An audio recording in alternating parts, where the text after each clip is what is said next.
¿Alguna vez te has cuestionado si un cristiano puede volver a casarse después de haberse divorciado? Y si te dijera que las palabras de Jesús sobre este asunto no solo aportan claridad, sino también una revelación profunda capaz de transformar por completo tu forma de ver este tema. Lo que estás a punto de escuchar no es simplemente otra enseñanza bíblica. Es un mensaje impactante que toca las fibras más sensibles del alma. Para muchos, el divorcio no representa solo una ruptura legal, sino una herida emocional y espiritual difícil de sanar, una marca interior acompañada por la constante inquietud de si todavía es posible vivir bajo la bendición de Dios. Pero aquí viene lo sorprendente: Jesús no evitó hablar de esto. Al contrario, enfrentó este tema con una mezcla de verdad firme y compasión divina, revelando principios que han sido tergiversados durante generaciones. Hoy, el Espíritu Santo te ha traído hasta aquí por un propósito: que descubras la verdadera enseñanza bíblica sobre el nuevo matrimonio. Lo que vas a aprender podría ser el punto de partida para una restauración profunda en tu vida, tu fe y tu llamado. En los próximos minutos conocerás aspectos que pocos han explicado sobre lo que realmente dijo Cristo acerca del divorcio y las segundas nupcias. Verás por qué Jesús hizo una excepción que muchos ignoran, cómo esa excepción ofrece libertad a quienes han sido heridos por la traición, y cuál es el verdadero plan de Dios para quienes han atravesado el dolor del divorcio. Pero antes de continuar, quiero invitarte a que declares tu fe escribiendo en los comentarios: Dios, abre mis ojos. Con ese pequeño acto, no solo reafirmas esta palabra en tu corazón, sino que también ayudas a que más personas escuchen este mensaje por medio de YouTube. Dale me gusta al vídeo ahora mismo. Con ese simple gesto estarás participando en la expansión del mensaje de Dios a quienes viven confundidos o desanimados. Hoy, muchos creyentes sienten que su vida ha perdido sentido tras un divorcio. Este vídeo es para ellos. Aquí no solo encontrarán respuestas, sino también esperanza, restauración y una nueva dirección para caminar según la voluntad divina. Respira profundo. Abre tu corazón y prepárate para recibir una verdad transformadora sobre el nuevo matrimonio desde la perspectiva de Jesús. Porque lo que viene a continuación podría ser la clave que libere una bendición que ha estado retenida por mucho tiempo. Desde el principio, Dios diseñó el matrimonio como un pacto sagrado. No se trata solo de una unión física, sino de una conexión espiritual que no puede romperse fácilmente. En el jardín del Edén, cuando Dios formó a Eva del costado de Adán, no solo le dio una compañera, sino que selló un compromiso eterno. Génesis 2:24 dice: Por tanto, dejará el hombre a su padre y a su madre, y se unirá a su mujer, y serán una sola carne. Esta no es solo una instrucción, es una revelación del propósito divino para la humanidad. Dios no creó el matrimonio como un contrato temporal sujeto a condiciones humanas. Lo diseñó como una manifestación de su carácter, fiel, comprometido y lleno de unidad. Dos personas distintas que, al unirse, se convierten en una sola carne, reflejando la perfecta relación entre Cristo y su Iglesia. Imagínate a Adán viendo a Eva por primera vez. En ese momento, él no solo vio a otra persona, sino que reconoció una parte de sí mismo, carne de su carne. Percibió el diseño perfecto de Dios en su pareja, un vínculo espiritual que no podía romperse sin consecuencias profundas. Esa es la verdadera esencia del matrimonio, no un acuerdo pasajero, sino un pacto sellado por Dios, destinado a durar. Sin embargo, con el tiempo, el mundo ha distorsionado esta visión. Hoy muchos perciben el matrimonio como algo condicionado, un contrato que puede cancelarse si las cosas no resultan como se esperaban. Pero Dios nunca lo planeó de esa forma. Para el matrimonio es un altar, un compromiso que exige entrega, sacrificio y una profunda conexión espiritual. Cuando un hombre y una mujer se unen en matrimonio, algo poderoso sucede en el mundo espiritual.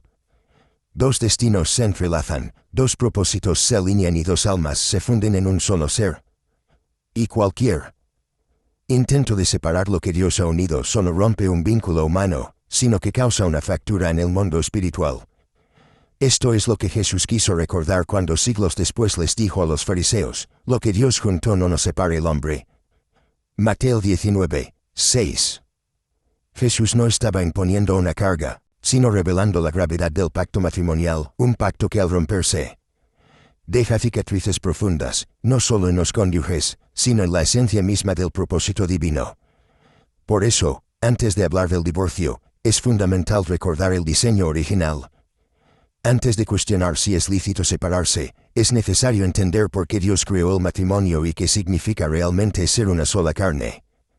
Porque solo cuando comprendemos el origen divino de esta unión podemos entender por qué romperla no es un simple trámite legal, sino una herida espiritual que afecta no solo a quienes la viven, sino al corazón mismo de Dios. Así que ahora con esta perspectiva clara vamos a sumergirnos en la enseñanza de Jesús sobre el divorcio para descubrir qué hizo que Moisés permitiera lo que en un principio jamás estuvo en el plan del Creador. Después de establecer el fundamento del matrimonio como un pacto sagrado en el Edén, la conversación da un giro en los tiempos de Jesús. Los fariseos, astutos y calculadores, se acercan a él con una pregunta cargada de intenciones. No buscan sabiduría, sino una oportunidad para atraparlo en sus palabras, para ponerlo a prueba y exponerlo públicamente. ¿Es lícito al hombre repudiar a su mujer por cualquier causa? Mateo 19, 3. En aquel tiempo, la interpretación de la ley mosaica había degenerado en un sistema que permitía a los hombres divorciarse prácticamente por cualquier motivo, desde un plato mal cocinado hasta un desacuerdo trivial. Los líderes religiosos habían convertido el pacto matrimonial en un simple contrato desechable, usando la ley como un arma para justificar el egoísmo y la falta de compromiso. Pero Jesús, con la sabiduría del Creador, no cae en su trampa.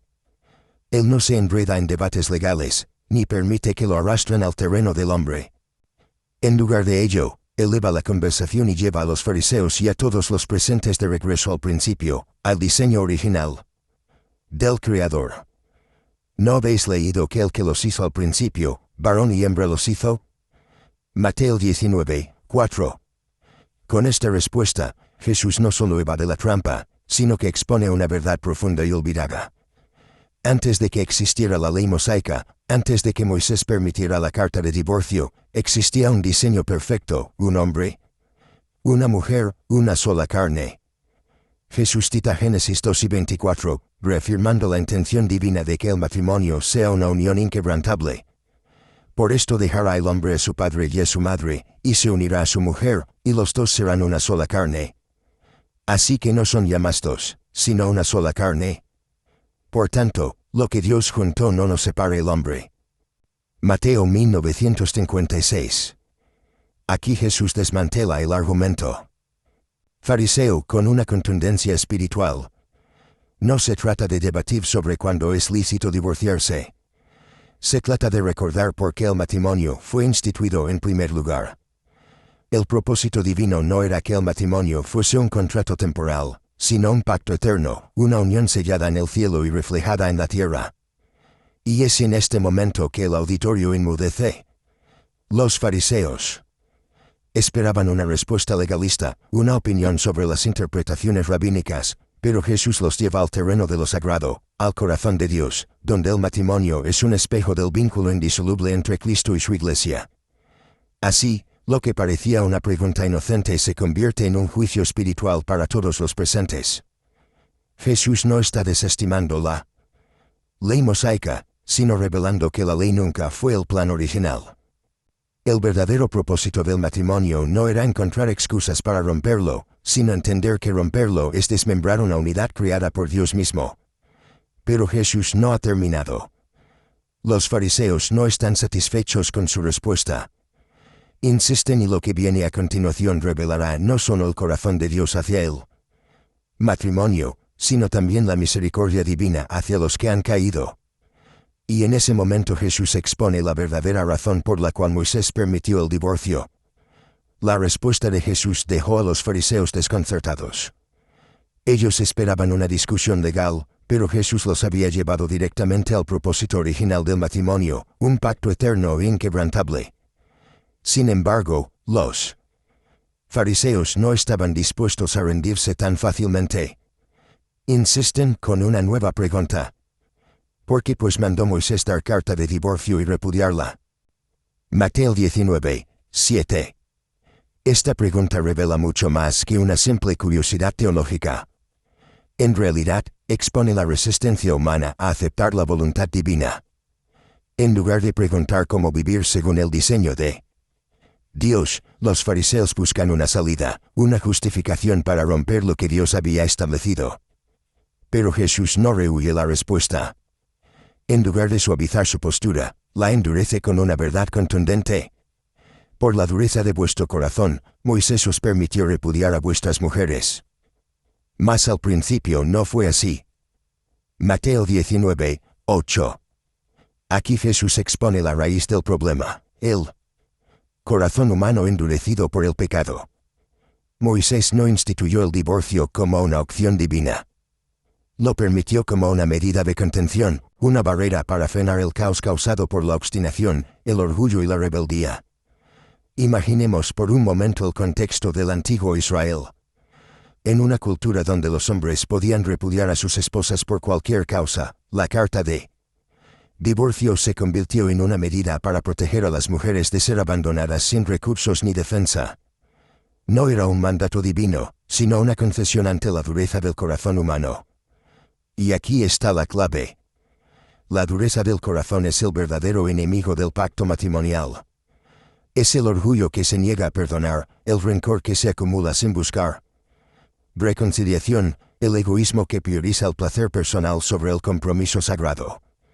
La dureza del corazón actúa como una capa de cemento alrededor del alma. Imposibilita la empatía, asfixia el amor y bloquea la voz del Espíritu Santo. Un corazón endurecido no busca restauración, sino justificación. No busca el perdón, sino razones para escapar. Pero Jesús nos llama a romper ese cemento, a permitir que su amor penetre en lo profundo de nuestras heridas y sane las grietas del alma. Él no está diciendo que debamos soportar abusos o traiciones sin límites.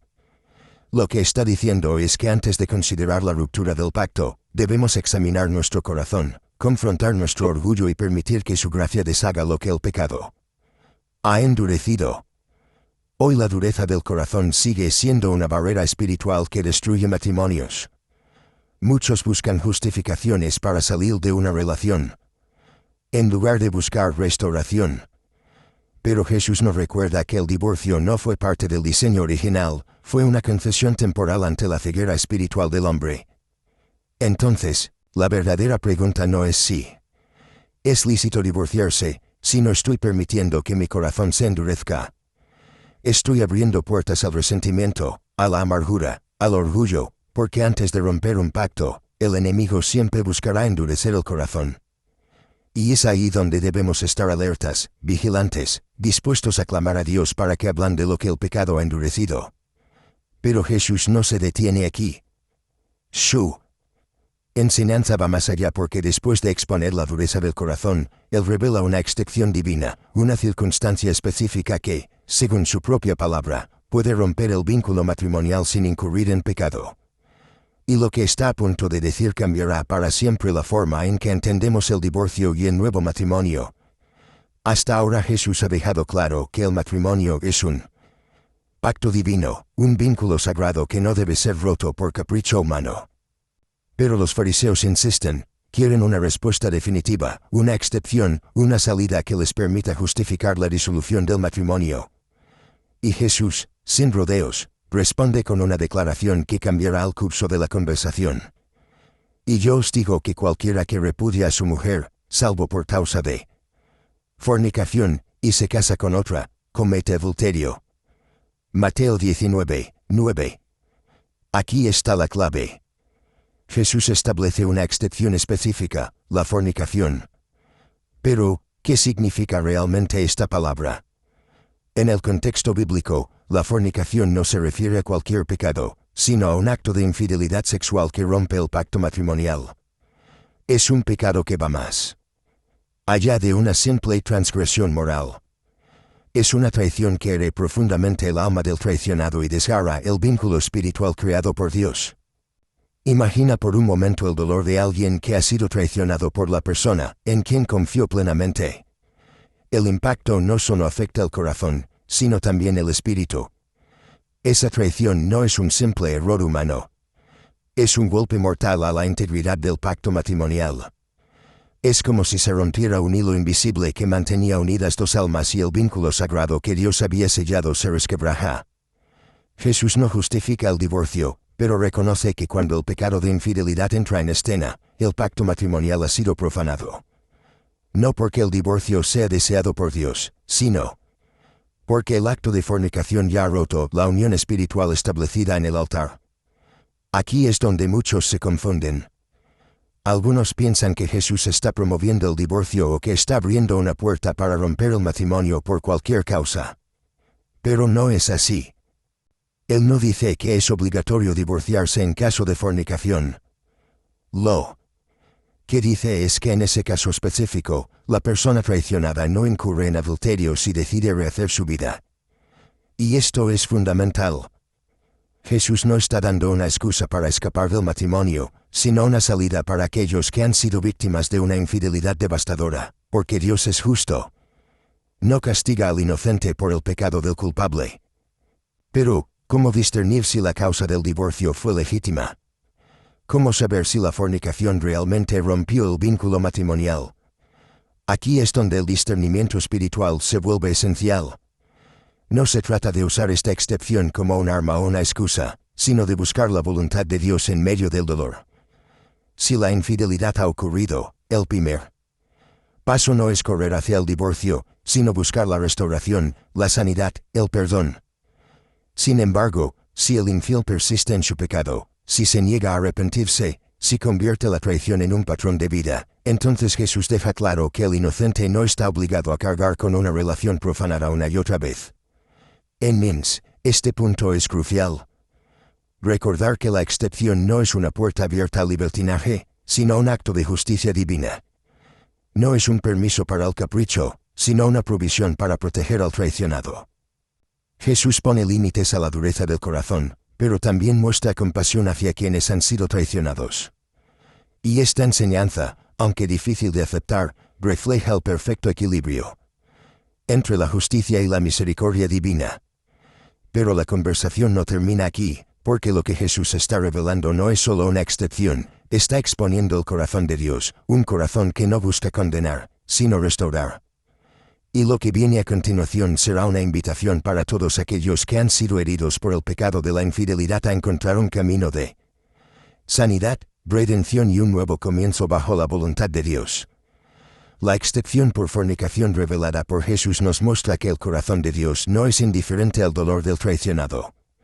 Pero, ¿cómo actúa ese corazón compasivo frente a quienes han sido heridos, abandonados, despreciados? Para entenderlo, debemos dirigir nuestra mirada al pozo de Sicar, donde un encuentro aparentemente casual entre Jesús y una mujer samaritana se convierte en una lección eterna sobre la gracia y la restauración.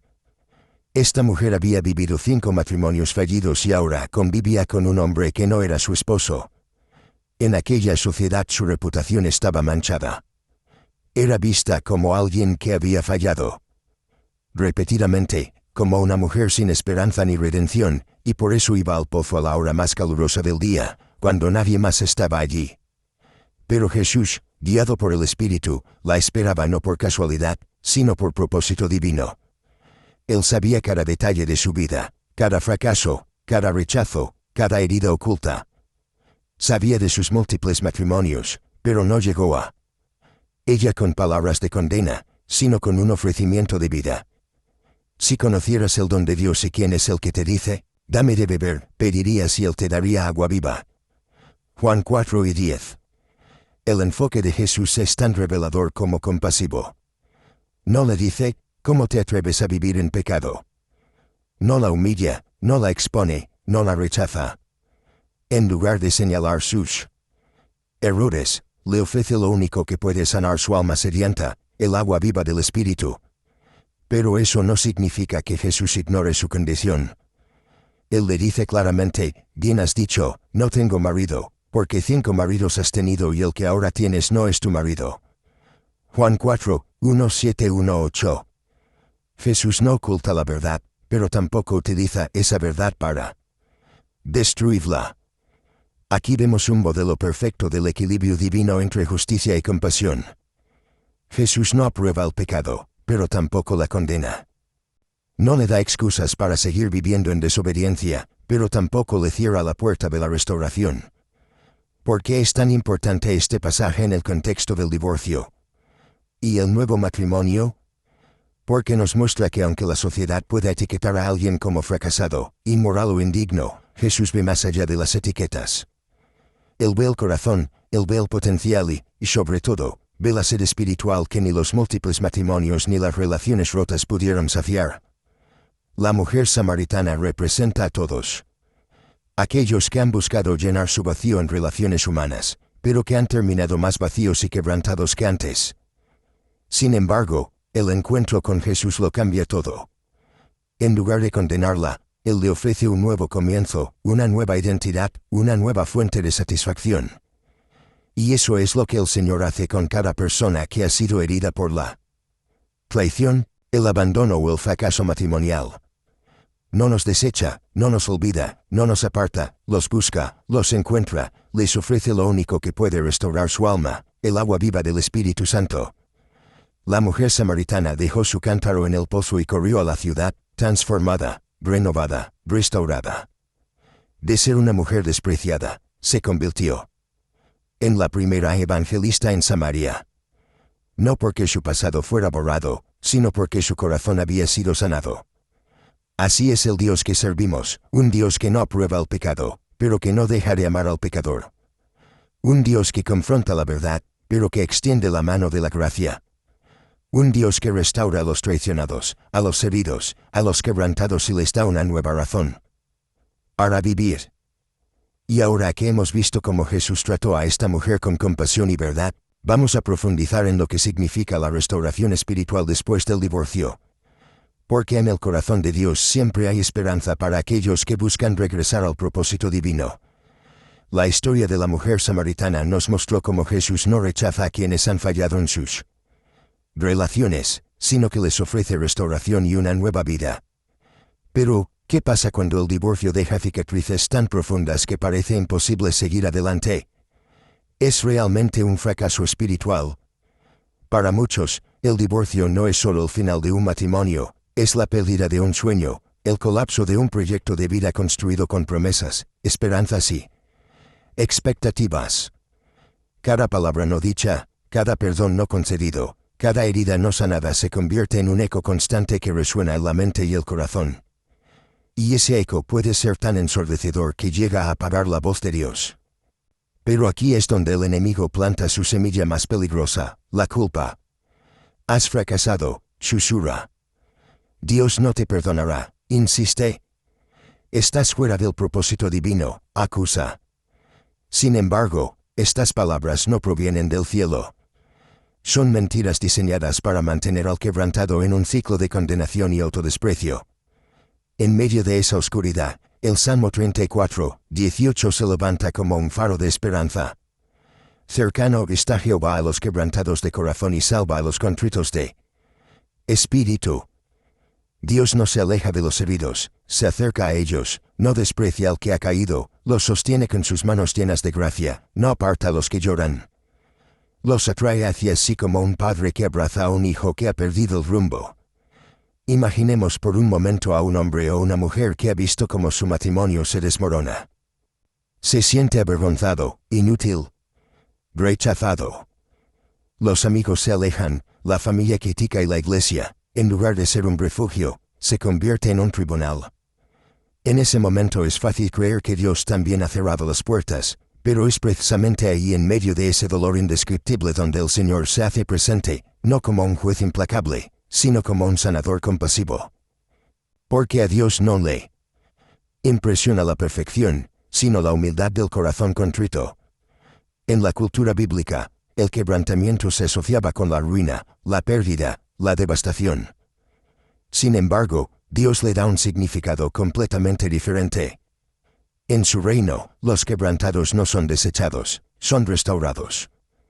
Las cenizas no son el final, son el terreno fértil donde Dios planta un nuevo propósito. Esto lo vemos claramente en la vida del rey David, un hombre conforme al corazón de Dios, que a pesar de sus terribles errores, encontró en el quebrantamiento un camino de redención. En el Salmo 51:17, él clama, los sacrificios de Dios son el espíritu quebrantado. Al corazón contrito y humillado no despreciarás tú, oh Dios. Así que si Él Divorcio ha dejado cicatrices en tu alma. Si te sientes descalificado del propósito divino, recuerda esto: Dios no ha terminado contigo. Él está cerca de los quebrantados de corazón. Y en ese quebrantamiento, Él puede hacer nacer un nuevo propósito, un nuevo comienzo, una nueva identidad en Cristo. Porque a los ojos de Dios, el fracaso no es un punto final, es una coma en una historia de redención que aún no ha terminado. Y ahora que hemos comprendido que el dolor del divorcio no es el fin del propósito divino, avanzaremos hacia la restauración que Dios ofrece a quienes deciden entregarle sus heridas y caminar bajo su dirección. Porque en el reino de Dios, cada cicatriz puede convertirse en un testimonio de su poder restaurador. El dolor del divorcio puede sentirse como un golpe devastador, un capítulo oscuro que parece haber cerrado todas las puertas del futuro. Pero en el reino de Dios, lo que parece el final puede ser el comienzo de una historia de restauración. Isaías 6, 3. El Señor hace una promesa asombrosa a ordenar que a los afligidos de Sión se les dé gloria en lugar de ceniza, óleo de gozo en lugar de luto, manto de alegría en lugar del espíritu angustiado. Esta es la esencia del corazón de Dios: transformar lo que ha sido destruido en algo glorioso. Convertir las cenizas del pasado en un testimonio de redención.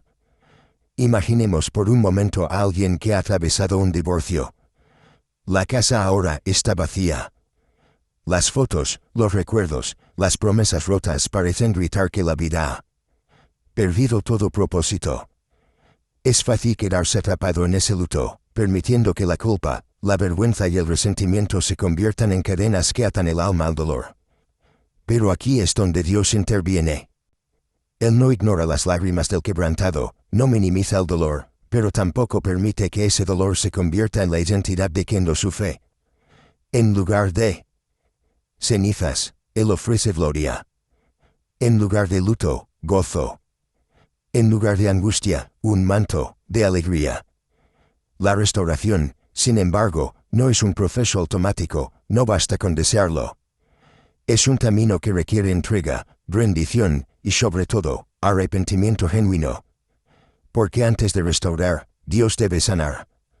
Antes de sanar debe haber un corazón dispuesto a reconocer sus errores, a soltar el rencor, a perdonar y a pedir perdón. En la Biblia encontramos un ejemplo poderoso en la vida de Job. Aunque no pasó por un divorcio, su vida fue completamente destruida. Perdió a su familia, sus posesiones, su salud, pero en medio de su dolor mantuvo su integridad y se aferró a la esperanza en Dios. Y al final el Señor restauró su vida de una manera que superaba todo lo que había perdido. Del mismo modo, quienes han atravesado un divorcio deben entender que la restauración no significa regresar al pasado, sino permitir que Dios cree algo nuevo a partir de las ruinas.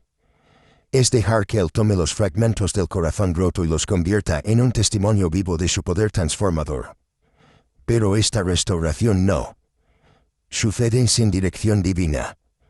Un alma herida por el divorcio puede ser vulnerable a repetir patrones destructivos, a buscar consuelo en relaciones equivocadas o a tomar decisiones precipitadas basadas en el dolor. Por eso es vital permitir que Dios guíe cada paso del proceso. Él promete un manto de alegría en lugar del espíritu angustiado, pero ese manto no se recibe automáticamente. Requiere pasar tiempo en la presencia de Dios, permitiendo que su espíritu sane las heridas más profundas, liberando el perdón que aún está atado, soltando el resentimiento que sigue contaminando el alma. La restauración es un proceso espiritual que va más allá de las apariencias externas. Es una transformación interna que renueva la mente, limpia el corazón y reaviva la fe. Porque en Cristo el dolor no es un punto final, es un trampolín hacia una nueva vida llena de propósito y esperanza. Y ahora que hemos visto cómo Dios promete restauración a los quebrantados, vamos a profundizar en el próximo paso, la responsabilidad personal en este proceso. Porque aunque la gracia de Dios es un regalo inmerecido, nuestra respuesta a esa gracia determinará el rumbo de nuestro futuro. La promesa de restauración es poderosa, pero a menudo quienes han sido traicionados en un matrimonio cargan un peso que no les pertenece.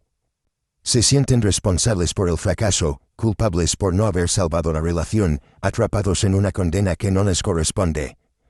Sin embargo, Dios es claro. en su justicia. El alma que pecare, esa morirá. Ezequiel 6:20. En esta declaración, el Señor establece un principio fundamental. Cada persona es responsable de sus propias acciones. La culpa del pecado no se transfiere, no se comparte, no se impone a quien ha sido inocente. Si alguien ha sido traicionado por la infidelidad de su cónyuge, no debe cargar con el peso del pecado ajeno. Pero, ¿cómo liberarse de ese peso? Porque el enemigo es astuto, no solo destruye matrimonios, sino que también se asegura de que el inocente quede atrapado en un ciclo de condenación y autodesprecio. Si hubieras hecho esto, si hubieras sido más atento, si hubieras sido mejor cónyuge, estas son las voces que resuenan en la mente del traicionado, voces que no provienen de Dios, sino del acusador. Dios, en cambio, no carga al inocente con la culpa del infiel. Él no exige que se lleve una cruz que no le pertenece. Al contrario, Él ofrece un camino de liberación, un camino en el que el traicionado puede soltar la carga del pecado ajeno y empezar de nuevo sin la sombra del pasado. Imaginemos por un momento a una persona que ha sido fiel en su matrimonio, pero que ha sido traicionada y abandonada. Esa persona siente que su vida ha sido destruida por la decisión pecaminosa del otro. Pero aquí es donde Ezequiel 6:20 cobra vida. Dios dice, el alma que pecare, esa morirá. No dice, el alma que fue traicionada morirá por el pecado del otro. Esto significa que la justicia de Dios es perfecta. Él no solo ve las acciones, sino también las intenciones del corazón. Y cuando alguien ha sido herido por el pecado del otro, Dios no lo desampara, no lo deja atado a la condenación, ni lo obliga a cargar con un peso que no es suyo. En la Biblia encontramos un ejemplo poderoso en la vida de José, el hijo de Jacob. Fue traicionado por sus hermanos. Vendido como esclavo, calumniado y encarcelado injustamente. Pero José no permitió que el pecado de los otros definiera su destino. Mantuvo su integridad, se aferró a la justicia divina y al final Dios lo elevó a una posición de honra. De igual manera, aquellos que han sido traicionados en un matrimonio deben recordar que el pecado del otro no cancela el propósito divino. La infidelidad del cónyuge no define al traicionado. La obediencia a Dios sí, pero hay un paso esencial en este proceso de liberación, el perdón. No el perdón que justifica el pecado, sino el perdón que libera el corazón del resentimiento y la amargura. Porque mientras el corazón siga atado al dolor, el enemigo seguirá teniendo acceso para acusar, culpar y destruir la paz del alma. Ezequiel 6:20. No solo establece la justicia de Dios, sino también su compasión. Porque mientras el pecador carga con su culpa, el inocente es invitado a soltar la carga del resentimiento, no para negar el dolor, sino para permitir que Dios sane lo que el pecado del otro ha destruido. Entonces, ¿cómo comenzar una nueva vida sin condenación? Primero, reconociendo que la culpa del otro no es nuestra. Segundo, soltando el resentimiento a los pies de Cristo. Y tercero, permitiendo que el Espíritu Santo restaure nuestra identidad en Dios, una identidad que no está definida por el pecado ajeno, sino por la gracia y el amor del Creador. Ahora que hemos comprendido cómo Dios nos libra de cargar con la culpa ajena, avanzaremos hacia un aspecto crucial de la restauración, el propósito divino que sigue vigente incluso después de un fracaso matrimonial. Porque cuando Dios restaura, no solo sana las heridas, sino que redirige la vida hacia un destino aún más grande del que podíamos imaginar. Liberarse del peso del pecado ajeno es un paso esencial para avanzar. Pero la pregunta que surge inmediatamente después es, ¿qué sigue ahora? ¿Puede una persona divorciada seguir caminando en el propósito de Dios o ha quedado descalificada para siempre? En medio del dolor, el Señor nos da una promesa eterna en Jeremías 29:11. Porque yo sé los pensamientos que tengo acerca de vosotros, dice Jehová, pensamientos de paz y no de mal, para daros el fin que esperáis. Esta promesa no fue dada a un pueblo que estaba prosperando, sino a un pueblo en cautiverio, a un pueblo que sentía que su historia había terminado. De la misma manera, muchos que han pasado por un divorcio sienten que sus sueños han muerto, que su propósito ha sido destruido junto con su matrimonio. Pero Dios no ve las cosas como las vemos nosotros. Donde nosotros vemos cenizas, Él ve una plataforma para la redención. Donde vemos ruinas, Él ve un terreno fértil para una nueva historia. Pensemos en la vida de Moisés, un hombre que pasó de ser un príncipe en Egipto a un fugitivo en el desierto. Durante 40 años, Moisés creyó que su propósito había terminado, pero fue en el desierto, en medio de su aparente fracaso, donde Dios lo llamó para liderar al pueblo de Israel hacia la libertad. Del mismo modo, quienes han atravesado un divorcio pueden sentir que el propósito de Dios ha sido cancelado.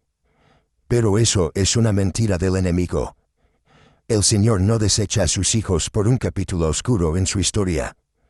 Al contrario, Él los busca, los restaura y los redirige hacia un propósito más grande. En Jeremías 29:11, Dios dice, pensamientos de paz y no de mal. No de mal. Esto significa que aunque la circunstancia haya sido dolorosa, el corazón de Dios sigue siendo bueno. Su intención sigue siendo redimir, restaurar, levantar. Pero esa restauración requiere un paso esencial, soltar el pasado para abrazar el futuro. Un divorcio puede ser un golpe devastador, pero no tiene que ser la última palabra.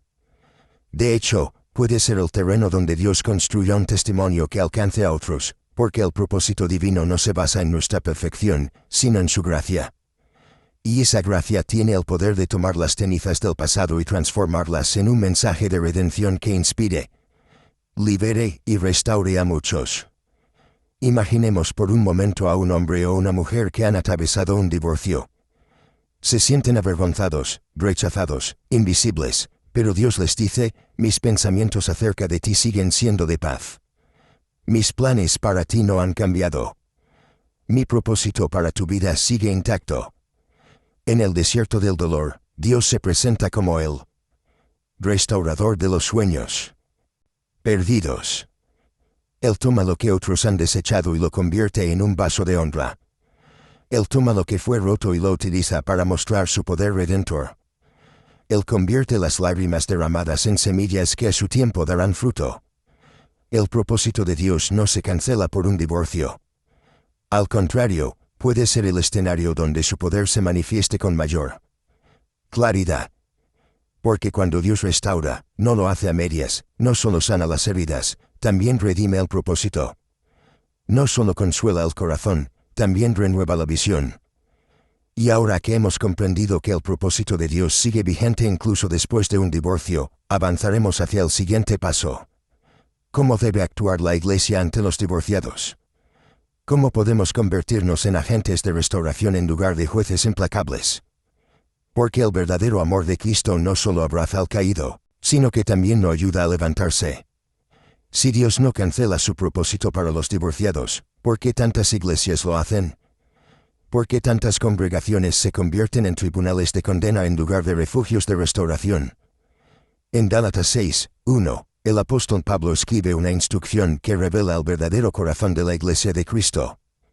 Hermanos, si alguno fuere sorprendido en alguna falta, vosotros que sois espirituales, restauradle con espíritu de mansedumbre, considerándote a ti mismo, no sea que tú también seas tentado. La palabra clave aquí es restaurar. No dice condenar, no dice rechazar, no dice excluir, dice restaurar. Y no de cualquier manera, sino con mansedumbre, con compasión, con la conciencia de que todos somos vulnerables a caer en pecado.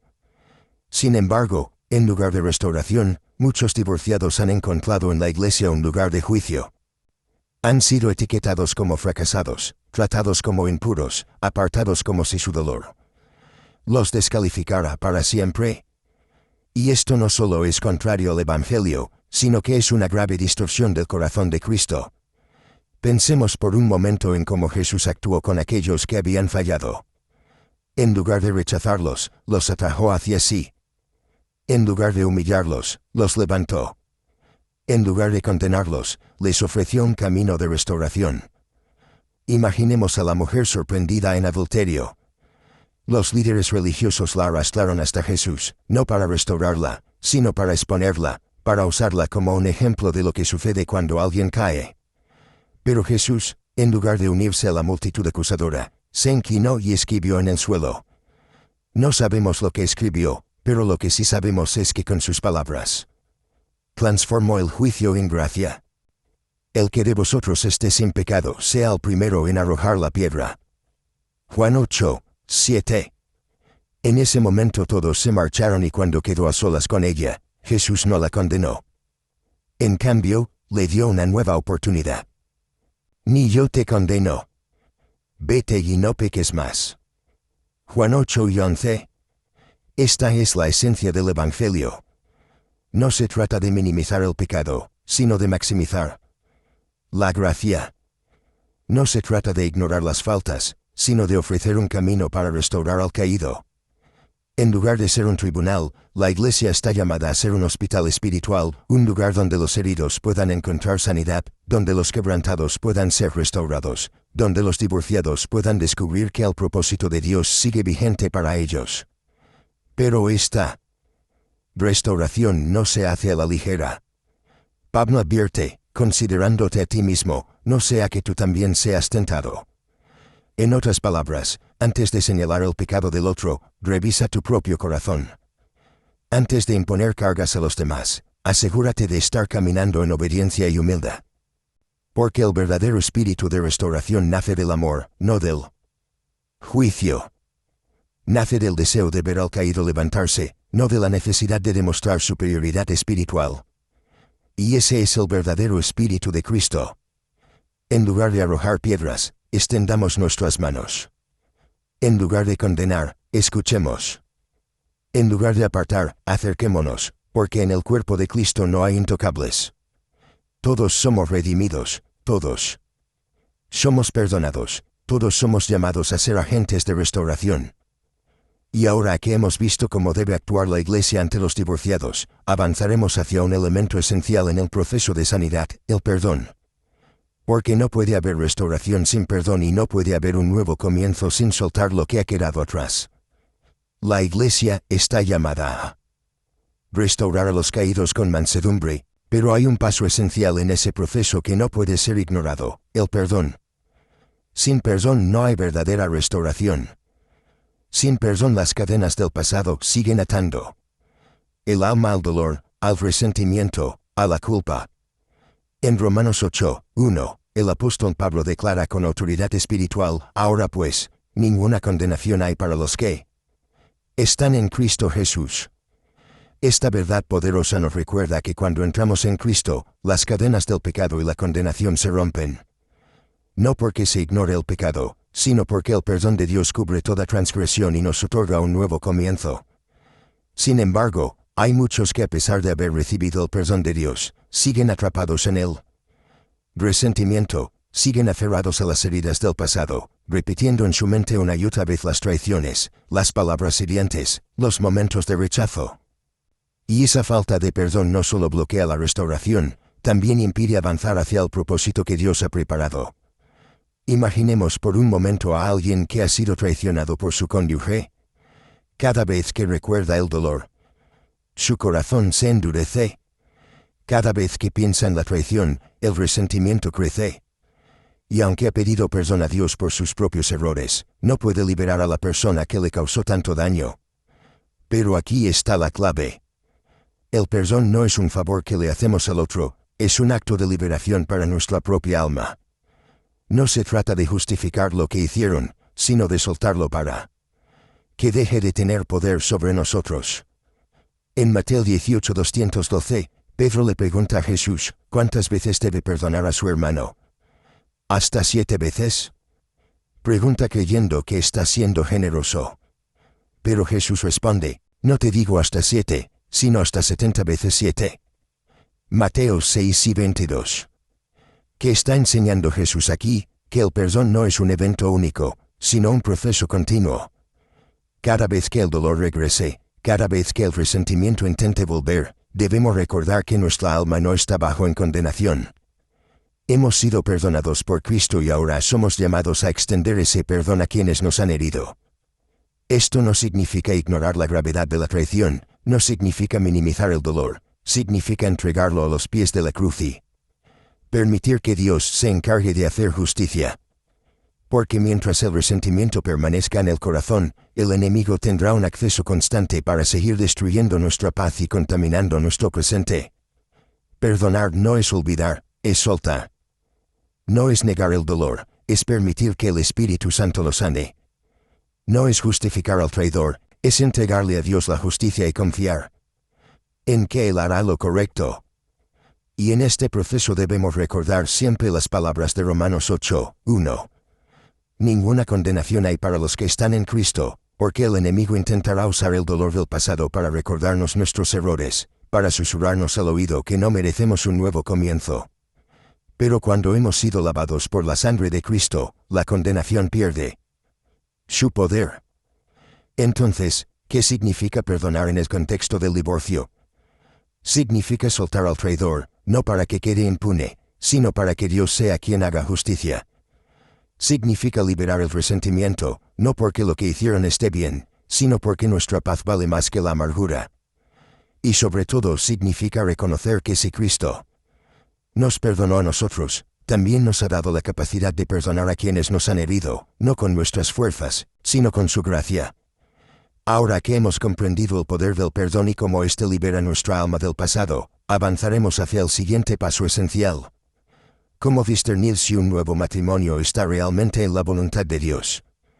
Porque una vez que el corazón ha sido sanado y el alma ha sido restaurada, es crucial tomar decisiones que estén alineadas con la dirección del Espíritu Santo.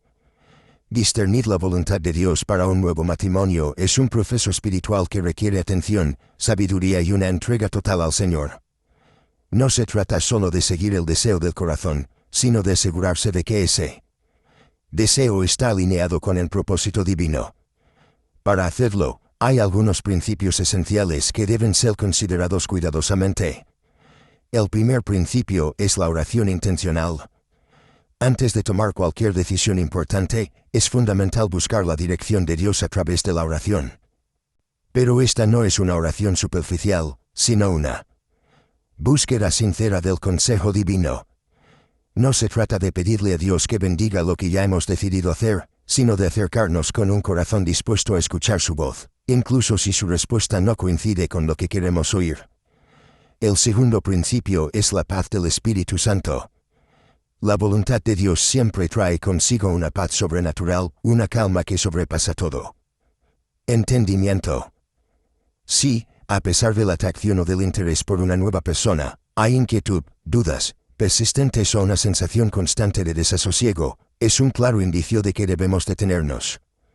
En cambio, cuando Dios está en medio de una decisión, Él confirma su voluntad con una paz inquebrantable, una certeza espiritual que no depende de las circunstancias. El tercer principio es la consejería espiritual. Nadie debe tomar decisiones trascendentales en soledad, especialmente después de un divorcio. Rodearse de personas sabias, maduras espiritualmente y comprometidas con la verdad bíblica es esencial. Un líder espiritual, un pastor o un consejero piadoso pueden ofrecer una perspectiva objetiva, señalando aspectos que tal vez el corazón herido no está dispuesto a ver. Estos consejeros no están para imponer su voluntad, sino para ayudarnos a discernir si lo que estamos sintiendo realmente proviene de Dios o es fruto del capricho humano. El cuarto principio es la confirmación bíblica. La voz de Dios nunca contradice su palabra. Si una decisión está en conflicto con los principios bíblicos, no puede ser la voluntad divina. Por eso es fundamental escudriñar las Escrituras, buscar pasajes que hablen sobre el matrimonio, el perdón, la restauración y la nueva vida en Cristo. Si la dirección que creemos está recibiendo está alineada con la verdad bíblica y no se aparta del carácter de Dios, podemos avanzar con confianza. Y finalmente, el quinto principio es la motivación del corazón. Aquí es donde debemos ser completamente sinceros con nosotros mismos. ¿Por qué deseo casarme de nuevo? ¿Es por miedo a la soledad? ¿Es por un deseo de venganza contra mi escoge? ¿Es por carencias emocionales no resueltas? ¿O realmente siento que esta nueva unión está dirigida por el Señor para cumplir un propósito mayor? En Proverbios 3:6, el Señor nos dice, reconócelo en todos tus caminos y Él enderezará tus veredas. Esta promesa es clara. Si buscamos su voluntad con un corazón sincero, Él nos guiará por el camino correcto. Pero esto no significa que el camino siempre será fácil o que la respuesta será inmediata. Discernir la voluntad de Dios requiere paciencia, fe y un corazón dispuesto a rendirse a su plan. Aunamos por completo lo que Él está haciendo. Entonces, antes de dar el paso hacia un nuevo matrimonio, es vital detenerse y evaluar cada uno de estos principios, porque una vez que se da ese paso, no hay vuelta atrás. Y si realmente queremos caminar en la voluntad de Dios, debemos estar dispuestos a esperar hasta que su paz, su voz y su propósito se hagan evidentes. Sin lugar a dudas. Ahora que hemos explorado cómo discernir la voluntad de Dios para un nuevo matrimonio, avanzaremos hacia un elemento esencial en este proceso, la obediencia. Porque conocer la voluntad de Dios es solo el primer paso. Obedecerla es el verdadero acto de fe que nos conduce a la vida plena que Él ha prometido. Después de discernir la voluntad de Dios y comprender los principios que deben guiar una nueva relación, llega el momento de tomar una decisión crucial. ¿Caminaré en obediencia o seguiré arrastrando el peso del pasado? En Filipenses 3 y 13-14, el apóstol Pablo nos deja una enseñanza que es a la vez desafiante y liberadora. Una cosa hago, olvidando ciertamente lo que queda atrás y extendiéndome a lo que está delante, prosigo a la meta, al premio del supremo llamamiento de Dios en Cristo Jesús. Estas palabras no fueron escritas por alguien que vivía en una burbuja de perfección. Pablo era un hombre que cargaba un pasado oscuro, un historial de errores, persecuciones y sufrimiento. Pero cuando se encontró con Cristo, tomó una decisión radical: no permitir que su pasado definiera su futuro. Y eso es exactamente lo que muchos deben hacer tras un divorcio, porque el enemigo intentará constantemente recordarnos lo que hicimos mal, los errores que cometimos, las oportunidades que desperdiciamos. Pero Dios nos llama a avanzar, a extendernos hacia lo que Él ha preparado, dejando atrás las cadenas del pasado. Pero, ¿qué significa caminar en obediencia tras un divorcio? Hay algunos principios clave que debemos considerar. El primer principio es soltar el pasado. Esto no significa ignorarlo o fingir que no existió, sino aprender de él sin permitir que siga gobernando nuestras decisiones. Si seguimos aferrados al dolor, al resentimiento o a la culpa, el enemigo encontrará un terreno fértil para plantar semillas de amargura y desesperanza. Pablo no negó su pasado, lo reconoció, pero no dejó que lo paralizara. Hizo un corte limpio y decidió enfocarse en lo que estaba por venir. El segundo principio es permanecer enfocados en la meta divina. Cuando Pablo habla de extenderse hacia lo que está delante, está hablando de una actitud activa, intencional.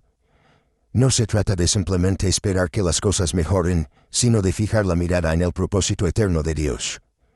Tras un divorcio es fácil quedar atrapado en la autocompasión o en la nostalgia por lo que fue. Pero la fe nos llama a levantar la mirada y caminar con firmeza hacia el nuevo camino que Dios está trazando. El tercer principio es renovar la mente con la palabra de Dios. Cuando hemos pasado por una ruptura matrimonial, nuestra mente queda vulnerable a pensamientos de rechazo, fracaso y condenación. Pero Romanos 12:2 nos dice: no os conforméis a este siglo, sino transformaos por medio de la renovación de vuestro entendimiento. Esto significa llenar nuestra mente con la verdad de Dios, recordando cada día que somos hijos amados, perdonados y llamados a un propósito mayor. El cuarto principio es obedecer a Dios en cada decisión. La obediencia no es un evento aislado, es un estilo de vida. Cada decisión, desde cómo manejamos nuestras emociones hasta cómo tratamos a nuestro excónyuge, debe estar alineada con la voluntad de Dios. Obedecer significa seguir los principios divinos. Aunamos completamente el porqué. Significa confiar en que su camino siempre nos conducirá a un destino mejor que el que podríamos haber elegido por nuestra cuenta. Y el quinto principio es perseverar hasta el final. Pablo no solo se extendió hacia lo que estaba delante. Él prosiguió hasta alcanzar la meta. No se rindió, no se detuvo a mitad del camino, no se dejó arrastrar por la voz del enemigo. Del mismo modo, quienes han sido restaurados por Dios no deben detenerse en el proceso. Deben seguir avanzando día tras día, creyendo que lo mejor aún está por venir. Caminar en obediencia tras un divorcio no significa ignorar el dolor ni pretender que nada ha pasado. Significa más bien tomar ese dolor y entregárselo a Dios para que lo transforme en un testimonio vivo de su gracia. Porque al final del camino no seremos juzgados por cuántas veces hemos caído, sino por cuántas veces nos hemos levantado en fe y hemos decidido seguir adelante, confiando en que el Dios que comenzó la obra será fiel para completarla. Y ahora que hemos comprendido la importancia de caminar en obediencia, avanzaremos hacia el último paso de este proceso, la restauración final y el comienzo de una nueva vida bajo la gracia de Dios. Porque cuando Dios restaura, lo hace completamente, sin dejar cicatrices que el enemigo pueda seguir usando para atormentar nuestra alma. Caminar en obediencia es el paso necesario para avanzar tras un divorcio. Pero, ¿qué ocurre cuando finalmente decidimos soltar el pasado y abrazar el propósito divino? Es entonces cuando la restauración final puede manifestarse. En Isaías 1:18, Dios hace una invitación que resuena como un eco eterno para todos los que han caído, para todos los que se sienten manchados por sus errores. Venid luego, dice Jehová, y estemos a cuenta. Si vuestros pecados fueren como la grana, como la nieve, serán emblanquecidos. Si fueren rojos como el carmesí, vendrán a ser como blanca lana. Estas palabras no fueron dirigidas a personas perfectas, sino a un pueblo rebelde, a hombres y mujeres que habían fallado repetidamente, que habían deshonrado el pacto y se habían alejado de Dios. Pero aún así, el Señor los llama a acercarse, los invita a rendir sus errores y a permitir que su gracia transforme el pasado en un nuevo comienzo. La restauración final es exactamente eso, un renacimiento espiritual que no solo borra las manchas del pasado, sino que convierte esas manchas en un testimonio de redención. Pero, ¿cómo sea realmente esa restauración? El primer paso hacia la restauración es aceptar el perdón de Dios sin reservas. Muchos viven atrapados en un ciclo de autocondenación, creyendo que sus errores han sido demasiado graves para ser perdonados. Pero Isaías 1:18 deja claro que no importa cuán rojos sean nuestros pecados, la sangre de Cristo tiene el poder de emblanquecerlos. No es un perdón parcial, es un perdón total, completo, definitivo. El segundo paso es redefinir nuestra identidad a la luz de la gracia. Después de un divorcio, es común que las personas se definan por sus fracasos. Soy un divorciado. Soy alguien que falló. Soy una persona sin valor, pero Dios no nos define por nuestro pasado, sino por su propósito eterno. En Cristo somos una nueva creación y lo que antes nos marcaba como una herida, ahora puede convertirse en un testimonio de sanidad. El tercer paso es permitir que Dios use nuestras cicatrices para su gloria. Cada herida sanada, cada lágrima derramada, cada fracaso redimido, puede ser un canal a través del cual Dios manifiesta su gloria. Piénsalo. ¿Cuántas personas están viviendo hoy lo mismo que tú viviste? ¿Cuántas están atrapadas en el dolor del divorcio, creyendo que su vida ha terminado? Cuando permitimos que Dios use nuestras cicatrices, nos convertimos en instrumentos de su gracia, en mensajeros de esperanza para otros que aún no han encontrado el camino hacia la restauración. El cuarto paso es confiar en que Dios sigue escribiendo nuestra historia. En Jeremías 29:11, el Señor declara, porque yo sé los pensamientos que tengo acerca de vosotros, pensamientos de paz y no de mal, para daros el fin que esperáis. Aun cuando nuestra vida parece un campo de ruinas, Dios ve más allá. Él ve un jardín floreciendo, un propósito renaciendo, una historia que aún no ha terminado y el quinto paso es vivir bajo la cobertura de la gracia cada día. La restauración no es un evento único, es un proceso continuo. Cada mañana debemos recordar que hemos sido limpiados, perdonados, renovados. Cada vez que el enemigo intente traer a la memoria los errores del pasado, debemos proclamar Isaías 1:18, como la nieve serán emblanquecidos. Porque lo que el enemigo quiere usar como una marca de vergüenza, Dios lo transforma en un estandarte de victoria. La restauración final no significa que no quedan cicatrices. Las cicatrices permanecen, pero ya no son signos de derrota. Ahora son recordatorios del poder de la gracia divina. Son marcas que cuentan una historia. La historia de alguien que cayó, pero fue levantado. De alguien que perdió todo, pero fue restaurado. De alguien que estaba perdido, pero fue encontrado por el amor eterno de Dios. Entonces, si hoy sientes que tu vida ha sido marcada por el divorcio, si crees que tus errores han destruido tu propósito, recuerda esta verdad inquebrantable. En Cristo, las manchas rojas del pasado se convierten en un lienzo blanco de gracia. Y ahora que hemos caminado juntos a través del proceso de restauración, nos queda un último paso por explorar. Porque después de haber sido restaurados, la pregunta es, ¿cómo vivir esta nueva vida bajo la dirección del Espíritu Santo?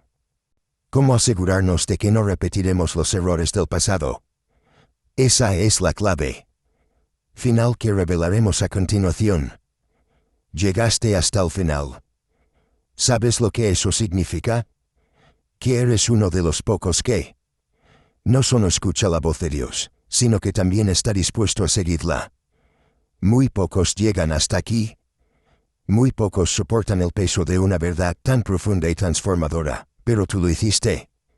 Eso dice mucho de tu fe, de tu hambre espiritual, de tu deseo sincero de vivir bajo la voluntad de Dios.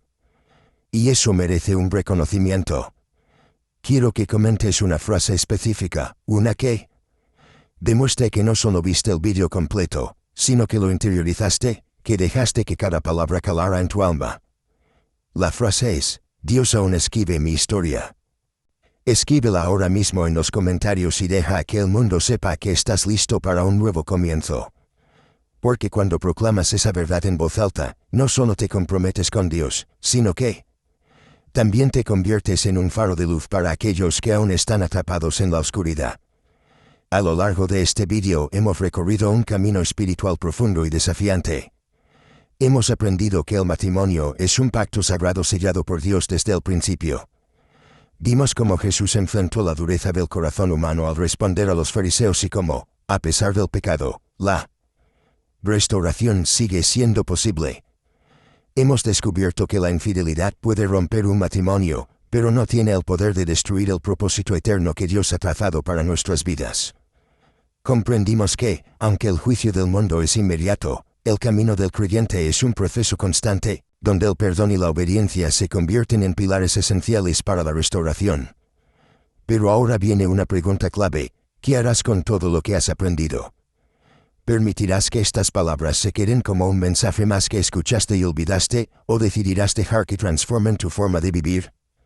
La palabra de Dios no es un eco sin fuerza, es un martillo que rompe cadenas, una semilla que siembra propósito, una espada que separa la verdad de la mentira. Si aún no te has suscrito a este canal, ¿qué te detiene? Reflexiona un momento. Cada vez que decides no hacerlo, es como apagar una luz en tu camino espiritual, como cerrar la puerta a un mensaje que podría marcar un antes y un después en tu vida. ¿De verdad quieres quedarte en la oscuridad cuando la luz está a un solo clic de distancia? Y si ya eres parte de esta comunidad, entonces formas parte activa de esta misión. Cada vez que compartes estos contenidos, estás tendiendo una mano a alguien que podría estar al borde de rendirse, alguien que necesita escuchar esta verdad para encontrar fuerzas y seguir adelante. Tu suscripción no es solo un gesto técnico, es una expresión de fe, una alianza con la verdad, una decisión de caminar guiado por el Espíritu Santo. Porque al ver mensajes como este, no solo estás aprendiendo, estás nutriendo tu alma con verdades que trascienden el tiempo, estás reforzando tu espíritu frente a las mentiras del enemigo, estás avivando el fuego de Dios dentro de ti. Antes de cerrar esta reflexión, déjame recordarte algo esencial: tu historia no ha terminado. Dios no ha puesto un punto final sobre tu vida. Mientras tengas aliento, mientras lo busques con sinceridad, mientras clames por su guía, tu historia sigue viva en las manos del autor de la vida. Un fracaso no determina tu destino, un divorcio no anula tu propósito, una traición no borra tu valor. Lo que Dios comenzó en ti, Él lo terminará con fidelidad. Tal vez tu pasado esté lleno de cicatrices, pero tu futuro está lleno de gracia. Así que cuando el enemigo quiera recordarte tus errores, cuando la sociedad te señale o tu mente te diga que no mereces otra oportunidad, contéstales con esta verdad: Dios todavía escribe mi historia. Esa es tu declaración. Escríbela en los comentarios. Dilo en voz alta. Que todos sepan que, a pesar de todo, tú crees en un Dios que restaura, redime y transforma, un Dios que aún te llama a cumplir con su propósito eterno. Y cuando termines de escribirlo, no te detengas. Sigue alimentando tu espíritu con los contenidos de este canal. Sigue caminando firme, confiando en que si permaneces en su voluntad, el desenlace de tu historia será mucho más glorioso de lo que jamás imaginaste. Así que levanta la mirada, respira hondo, porque hoy comienza un nuevo capítulo. Y esta vez, será escrito con la tinta de la gracia, la restauración y el amor inagotable de Dios. Señor, perdóname por los momentos en los que he dudado de tu amor. Padre, guía mis pasos y no permitas que me desvíe de tu voluntad. Dios mío, sáname por dentro, donde nadie más puede tocar. Gracias, Señor, por tu fidelidad incluso cuando yo te fallé. Espíritu Santo, enséñame a escuchar tu voz por encima del ruido del mundo. Jesús, ayúdame a amar como tú amas, sin condición ni medida. Padre Celestial, renueva mis fuerzas como las del águila. Señor, abre mis ojos para ver lo que tú ves en mí. Dios de misericordia, restaura lo que el enemigo ha intentado destruir.